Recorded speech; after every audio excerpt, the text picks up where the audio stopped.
Good evening, and welcome to Special Report. Tonight, an amazing story about a flying saucer and what really happened on June 14th in 1947.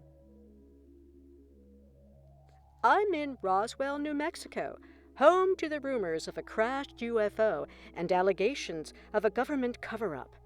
In 1947, Roswell Air Force Base was the site of the first operational nuclear bomber force.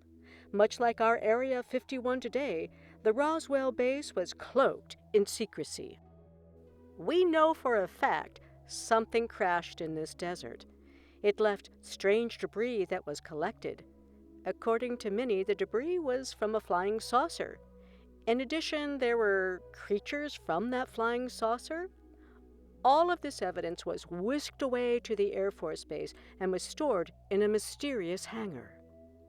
The film clips you are about to see were shot almost 70 years ago, or so claim our guests.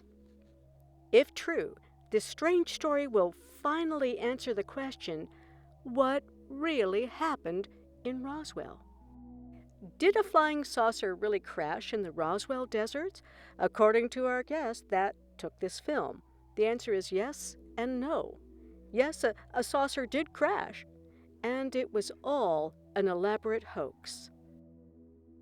I'm in the home of Dr. Todd Frumpen, a retired surgeon, and Todd's longtime friend and noted scientist, Burt Malcolm, expert in advanced materials who has worked for the military and various aerospace companies. Gentlemen, you both claim to have proof that a flying saucer crash-landed in Roswell and that at least one body was recovered. Dr. Frumpen, I'm somewhat confused. First, you claim that the whole incident was a hoax, and yet you state that the saucer, and even more incredibly, a body was recovered by the United States Air Force. Yes, that's right. We built the damn saucer, and the alien too. Mr. Malcolm, do you agree with Dr. Frumpen? Well, of course I do. I was there. Mr. Malcolm, describe to me why you, a well-respected gentleman, would risk your career to create such a hoax. We wanted to stop the world from making atomic bombs. Oh, sure, we only had a handful of bombs at first, but I knew that soon we'd have hundreds, and it was only a matter of time before the Ruskies would figure out how to build the damn things too. Todd had this crazy idea. He was sure it would change the world for the better. Dr. Frumpen, as the mastermind of this hoax, what was your plan? If we could shock the world into thinking we weren't alone in the universe, maybe we could stop trying to kill ourselves and work together to live in peace with our new neighbors. I couldn't see how the three of us could pull it off. Todd wouldn't take no for an answer. Hell, he could convince you to jump off a bridge if he had a mind to. The three of you. Ted Crandall, may he rest in peace. Without him, we couldn't have done it. He was the one that put everything together. Gentlemen, I want to show our viewers another clip from the film you took in 1947. Please, just look into the monitor and describe what's taking place. Well, let's see. Oh, that's Ted. He was always joking around. This is in Ted's warehouse on base. The Air Force pretty much left him alone, and so that's where we built the saucer. There's Todd handing me a pretty strange-looking device. Ted made a lot of these weird things out of a new secret material called plastic. None of them worked, of course, but they didn't have to. We worked on that damn thing every night. That's what my wife left me. If nothing worked on the saucer, how did you get it to fly? Ted had one of those huge weather balloons. We went out that night and spent most of the time filling the thing with helium. We filled it so full we nearly launched the truck that was holding the saucer, too. So, now, the saucer is heading up into the sky. What happened next?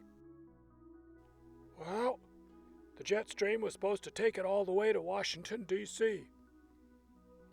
It was the calmest damn night of the year. No wind all the way up to 40,000 feet. Didn't the Air Force track that on radar? Damn right they did. But hey, it's the government. You gotta go through the chain of command before anything can happen. And right about then, that baby unhooked from the balloon. So, now the saucer is flying? Well, sort of. It didn't weigh much and kind of floated till it lit off. Lit off. Yep, at 10,000 feet, the Willie Pete would start to burn. Willie Pete? Haha. White phosphorus. It catches fire when it hits oxygen. Its container was set to open at 10,000 feet, lighting the saucer on fire. Most of the parts of the saucer that would give away they were made on Earth would burn up. So, that explains the saucer. What about that alien? I must warn our viewers that what you are about to see is very graphic. This was very difficult for me then, and still makes me uncomfortable. Roswell received bodies from the atomic bomb blasts in Japan. We were tasked to perform autopsies and try to determine if the radiation killed them. One body was that of a child. She had a horrible case of hydrocephalus. Is that the disease that causes the skull to grow? Correct. Once I saw that poor little girl, I told Bert that her life wouldn't be in vain. I operated on her, removing her organs and replacing them with organs from fish and a rattler. Ted sewed a little suit out of some new fireproof material we had invented. We placed her in the saucer and sent her up. I'm so sorry. Well, at least now the story is out.